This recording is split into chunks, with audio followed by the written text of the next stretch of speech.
ይህ ሰዋቢት ሚዲያ ነው። የዕለቱን አበይት ዜናዎች እንደሚከተሉት እናቀርባለን። በመጀመሪያም አርዕስተ ዜና። ሙስሊም ጠሎች ለፍርድ እንዲቀርቡ ተጠየቀ። እውነተኛ አምላክ ማን ነው በሚል በሲዳማ ክልል መጽሐፍ ተመረቀ። የሶሪያው መሪ ዓለምን እያነጋገረ ነው። ሙስሊም ጠሎች ለፍርድ እንዲቀርቡ ተጠየቀ። ሰላም ወዳድ ኢትዮጵያዊ ሁሉ ይተባበር። እንደሚታወቀው ከቅርብ ጊዜ በኋላ በሀገራችን እየተስተዋለ ያለው የሙስሊም ጠሎች የሀገር የማሸበር ተልዕኮ በተደራጀና በተጠና መልኩ የህዝበ ሙስሊሙን ትዕግስት ሲፈታተኑ ቆይተዋል። ሀገራችን የብዙ ብሔር ብሔረሰቦችና ሃይማኖቶች ስብስብ እንደመሆኗ አብሮ የመኗኗር ባህል መጎልበቱና መሻሻል እንዳይፈጠር እንቅፋት የመሆን አጀንዳ በተለያዩ ወቅቶች እየተነሱ ይገኛሉ። ሀገር እንደ ሀገር ለመቆምና ዘላቂ ሰላም ለማረጋገጥ የሃይማኖት አባቶች፣ ቤተ እምነቶች፣ የሃይማኖት አነቃቂ ሁሉም በመረባረብ የሚለኮሱ እሳቶችን የማርገብ ብሎም የማጥፋት ኃላፊነታቸውን እየተወጡ ባሉበት ሙስሊም ጠሎች አሁንም ቢሆን በሃይማኖት ሽፋን ድብቅ ሀገር የማሸበር አጀንዳ እያጠነጠኑ ይገኛሉ። አዎ፣ ሰላም ለሀገራችን፣ ሰላም ለህዝበ ሙስሊሙ፣ ሰላም ለሀገር ወዳድ ህዝብ ይበጃልና የሃይማኖት ግጭት ለማስነሳት መሞከር የማይሳካ ከንቱ ድካም እንደሆነ እንገልጻለን። እነዚህ እስልምና ላይ የጥላቻ ንግግር እያደረጉ ያሉ ግለሰቦች መካከል ከታች በምስሉ የምትመለከቷቸው ሲሆኑ ህዝበ ሙስሊሙን ጊዜና ቦታ እየጠበቁ ሲያጠቁት ከርመዋል።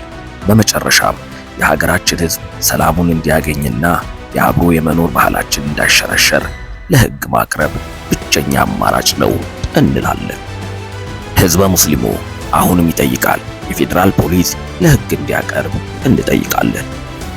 የጥላቻ ንግግር የበጎ ሴቶችን መናጃ፣ የወንጀሎች መጥሪያ እንዲሁም አድሎና መገለልን አምጪ እኩይ ተግባር ስለመሆኑ አያጠያይቅም።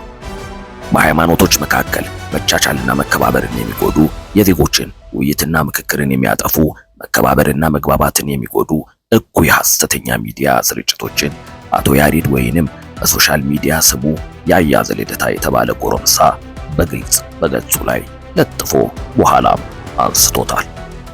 ይቅርታን ተማምኖ አሊያም ሆዱ ያባውን ክርፋት ማህበረሰብ ላይ አሰራጭቶ ከህግ ማምለጥና መሸሽ ወይንም ይቅርታ ከህግ ተጠያቂነት አያድንም። ያ ኦርቶዶክሳውያን ተዘጋጅተን መጠበቅ ነው ብሎ በእስልምና ሃይማኖት ተከታዮች ላይ ግልጽ የእልቂትና የእርስ በርስ ፍጅት በመጋበዝ የሽብር ተግባር ላይ ተሰማርቷል።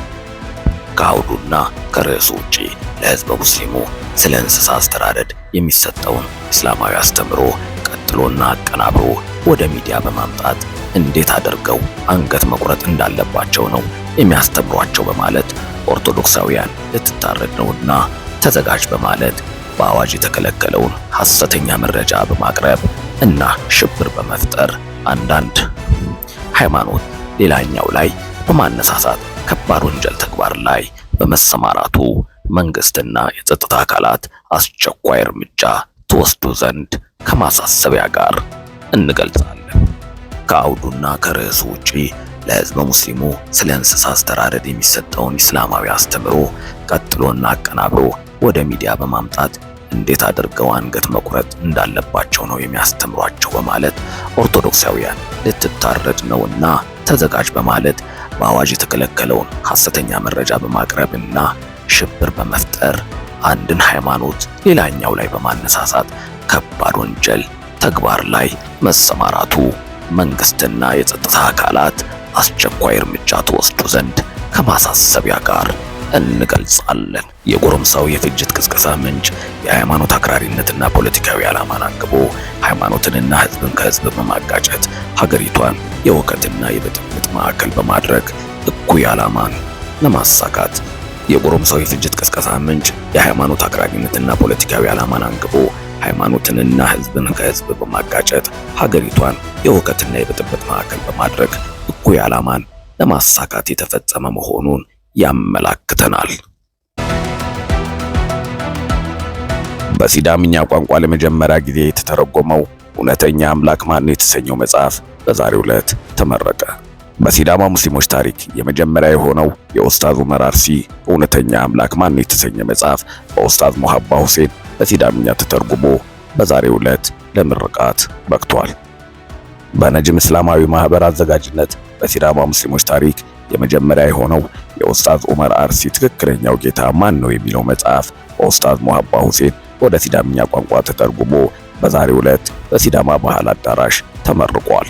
ይህ መጽሐፍ በሲዳምኛ ቋንቋ ተተርጉሞ መዘጋጀቱ የሲዳማ ሙስሊም ማህበረሰቦች የሥነ ጽሑፍ ዘርፍ ያነቃቃና ህብረተሰብም በራሱ ቋንቋ እምነቱን በቀላሉ እንዲረዳ ያግዘዋል ብለዋል ምረቃው ላይ ለሀገሩ ሚዲያ አስተያየታቸውን የሰጡ ታዳሚዎች። የመጽሐፉ አዘጋጅ ሙሀባ ሁሴን ከዚህ ቀደም እስልምናና የሰው ልጅ በዝግጅት እንዲሁም ነቢዩ መሐመድ ሰለላሁ ዐለይሂ ወሰለም የታላቆች ታላቅ በሚል ርዕስ በትርጉም ሥራ አሳትሞ ለንባብ ማብቃቱን ተገልጿል።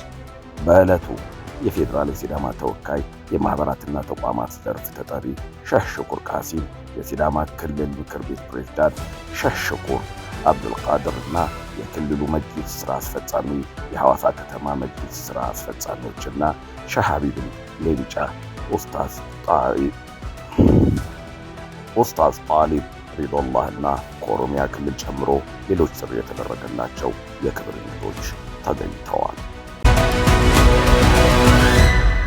የዓለም ሀያላን በጥብቅ የሚፈሩትና የሚጠባበቁት መሪ። የዕብራይስጥ ቻናል በዘገባው እንዳሰፈረው ወራሪዋ እስራኤል በአዲሱ የሶሪያ መሪ አቡ መሐመድ አልጆላኒ አህመድ አሸሪህ የሚመራው ጦር አሳሳቢ ደረጃ ላይ እየደረሰ ነው በማለት በተደጋጋሚ ሲናገሩ ከርመዋል። አዎ እንደተባለው ከተማውን በደንብ እያጠነከረ ከአሜሪካው ፕሬዝዳንት ዶናልድ ትራምፕ ጋር ዋይት ሃውስ በመገናኘት ውይይት አድርገዋል። የወራሪዋ እስራኤል የደህንነት ባለስልጣን እንዳለው እርሱ እስላማዊ አስተሳሰብን ያጠለቀ ጠላታችን ነው፣ የእስራኤልን ደህንነት ለመጉዳት የሚታትር ሰው ነው በማለት ገልጸውታል። ይህ ሁላ የመግለጫ ጋጋታና የስም ማጥፋቶች ሳይበግረው ስራው ላይ ብቻ በማተኮር ሀገሩ ከገባችበት ውጥንቀጥ ለማውጣት ደፋ ቀና እያለ ይገኛል። ዛሬ ደግሞ ሙጃሂድ አህመድ አልሸሪህ ቼዝ ሲጫወት የሚያሳይ ምስል መነጋገሪያ ሆኗል። የሚለቀቁበት እያንዳንዱ ምስል እና ቪዲዮ ጠላቶቹ በመጥፎ ሲተረጉሙት፣ ወዳጆቹ በጥሩ ያቆለጳጵሱታል። በዛሬው ምስል ጠላቶቹ እያታለለን ነው፣ ስለ ቼዝ ጨዋታው የሚያውቁት አደገኛ ፖለቲከኞች ናቸው፣ እርሱ አንድ በአንድ በከተማውን ጦር እያደራጀ እኛ ጋር መጥቶ እርዳታ እየጠየቀ ነው ይላሉ። ወዳጆቹም የዓለምን ፖለቲካ በደንብ ተረድቶ ለሀገሩም ለዓለምም ሰላምና እድገት እየለፋ ነው ይሉታል። ይህ ምስል እርሶ በምን ይተረጉሙታል? መነጋገሪያስ መሆን ነበረበት?